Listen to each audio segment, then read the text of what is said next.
होने वाले पति के साथ ये सब। तो इसमें क्या हुआ, क्या फर्क पड़ता है अगर तुम्हारी शादी से पहले मैंने जीजू के साथ हनीमून बना लिया। वैसे भी तुम ना थोड़ी बोरिंग टाइप की हो। देखा गुस्सा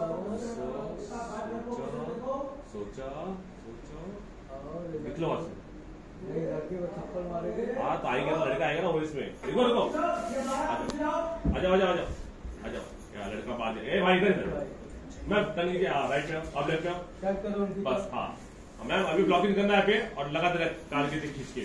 ready and rolling.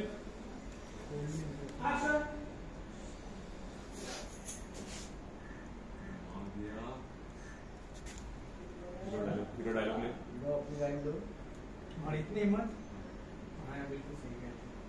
You're just a piece of shit.